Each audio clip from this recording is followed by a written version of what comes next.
his heart and soul. Go searching way out there. I am a big fan of movie endings. Some of my favorite movies of all time ended up on that list because of how they ended. A good ending can wrap up the message of a story in a beautiful bow. You're not an asshole, Mark. You're just trying so hard to be. It can make you rethink the entire experience you just had. I'm not a killer. I'm just someone who wanted to make things right.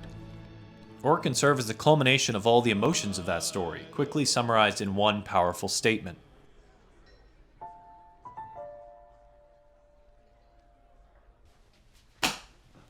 In this video, I'm going to talk about film franchises and how they, by design, don't provide us with the catharsis of a great ending that audiences like me really crave. But before I explore that, I want to talk about what makes a really good ending. Let's get into it. The year was 2007. It's summertime, July. Harry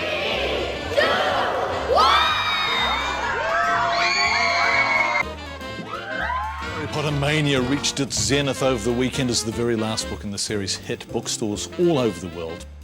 This was a big summer for me because I was a Harry Potter super fan.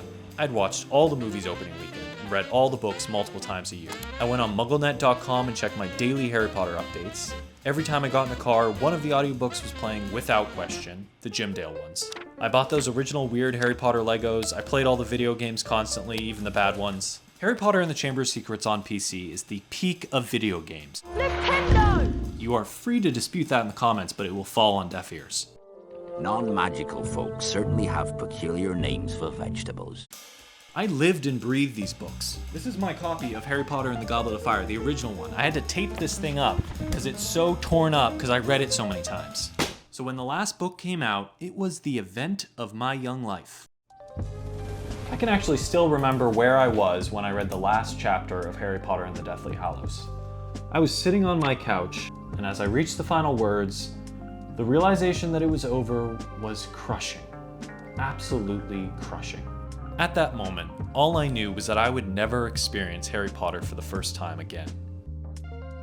But over time, that devastation turned into something else. It turned into a kind of catharsis, almost a relief. The series was now completely and totally mine. There was no more theorizing about what the author would do. It was up to me to decide what would happen next in Harry's journey. My siblings and I spent many years after that book came out imagining who would marry who would have kids, what jobs different characters would do. This kind of imagining of what could happen next is something wonderful that happens with impactful art. See, for the time that the art is being made, it is the author's work. But the second that it's released to the world, it becomes theirs, the world's. If the story impacted us deeply, we naturally theorize about what it meant, both to us and to the person who made it. We remember where we were when we first read that book, or saw that movie, or played that game, or listened to that album. How much it meant to us at the time, but also how much it still means to us today. This is the kind of thing that endings allow us.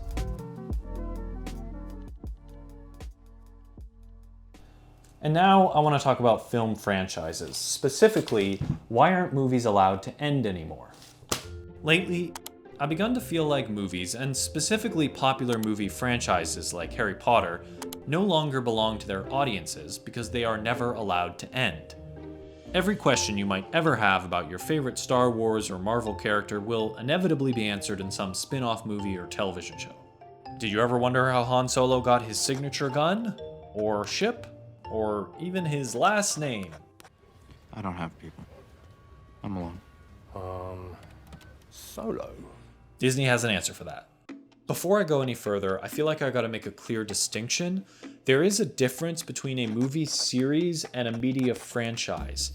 In this article for the New York Magazine, journalist Jamie Lauren Keels defines a media franchise as an ecosystem oriented towards an infinite horizon, in which a common set of characters and stories are constantly refreshed and reworked across platforms. Keels uses Harry Potter as an example, explaining that the brand extends to 7 books and 8 movies, 3 spin-off movies, more than 30 video games, a Broadway show, 5 theme park worlds, an interactive website, and more. Media franchises operate a lot more like a multi-billion-dollar business selling products, with a movie series associated with the franchise just being one of the many things they're selling. Wingardium Leviosa. In the minds of studio executives, movie series, while highly profitable in their own right, really serve the essential purpose of pushing brand awareness. Like skillful wizards, you can make objects float. With 11 magical rooms filled with surprises and sounds. The Chamber of Secrets! They are about keeping a brand in the heads of consumers, so they keep buying Bertie Bott's every flavored beans and going to the Wizarding World theme park. I mean, the sale of merchandise can be just as profitable as releasing a film. According to CNBC, by 2016, the Harry Potter films had made $7.2 billion, while the toy sales had made $7.3 billion. So while the Fantastic Beasts movies turned out to be a financial failure for Warner Brothers, they did continue to keep the brand relevant in audiences' minds.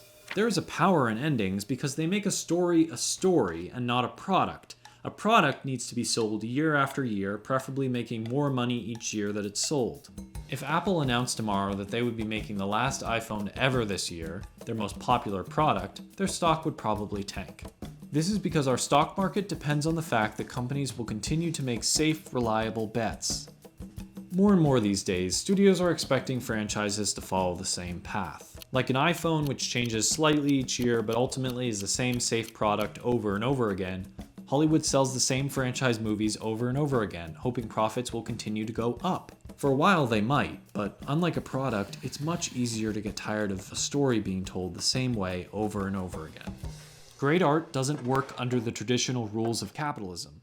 Great art isn't made to make as much money as possible or as many sequels as possible. It's made because someone had a story in their head and they felt it needed to be told.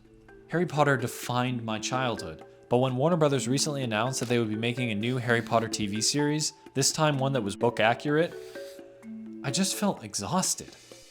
By letting stories brew in the audience's imagination, like Harry Potter did for me when I was a kid, it can enhance the experience of the stories. But if you never let something lie, if you're always making new sequels and prequels to fill in backstories and interconnect everything, it makes these worlds feel smaller, and it discourages imagination.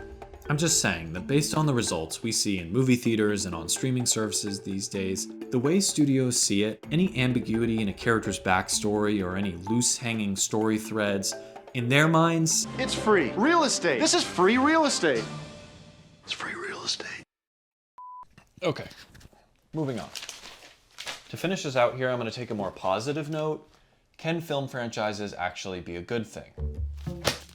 See, just saying franchise bad is like the most boring take I could possibly have. If you want to see somebody saying that, just Google it. I'm sure you can find plenty of videos on the topic. The truth is that some of my favorite movie-going experiences have been seeing movies that only got made because some studio executive demanded it. The Force Awakens was a cultural moment. I counted down the days until the release of that movie on a calendar.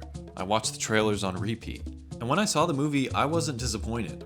I saw it 3 times in theaters, I had fun every time. I still love that movie despite all the criticism it's faced. Spider-Man Into the Spider-Verse recently upended the world of animation, and has become a trilogy that I'm personally really excited to see the conclusion of. I went and saw all 3 Hobbit movies in theaters with a friend of mine from high school because that was the thing that bonded us. We looked forward to it every year. I've never seen any of them again, but I had fun watching them with that friend. I mean, you can literally see Lego Hogwarts in the corner of every shot. And I mean, it's up there. I'm wearing a Slytherin t-shirt the whole video. I'm not saying that I'm above any of this or I'm better than it or whatever else. I just think if we're going to get the same 3 or 4 endless franchises, we might as well be a little critical of the way they impact how we watch movies. Now, I'll say, although I did have fun watching all those movies from franchises I recognize, I also had a great time watching Dune in 2021, and I'm really excited to see the sequel. Barbie and Oppenheimer blowing up the box office this past summer was amazing to see. Even though those movies do come from stories or characters we already recognize, they are relatively new in comparison to another Marvel movie. Ken's Mojo Dojo Casa House. Harry Potter taught me how to let go. That even if a story might end, it doesn't have to end in the minds of the readers or the audience. And sometimes that's what makes it so special. My favorite Harry Potter content since 2007 has been created by the fans, and I'll link as much as I can below.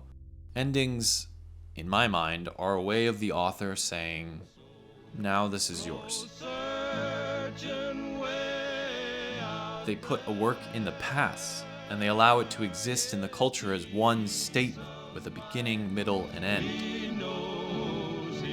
This was a kind of hard video essay to write because it's not a black and white issue. I don't think that stories without endings inherently discourage audience imagination. But I do think that taking characters or a story and just running them through the meat grinder until we're all sick of them and we never want to see them again, like, that's not a good thing. I hope that there is a new series of books or games or movies that come out and change the life of a kid like Harry Potter did for me way back in 2007. And with the way that audiences lately have been rejecting these tired franchises like Harry Potter or Star Wars or Marvel, I think there's a really good chance that could happen. And that makes me really happy. Thanks for listening. I just wanted to say before I sign off that although Harry Potter did have a really positive impact on me as a kid, my love for it has faded recently because of J.K. Rowling's really transphobic behavior.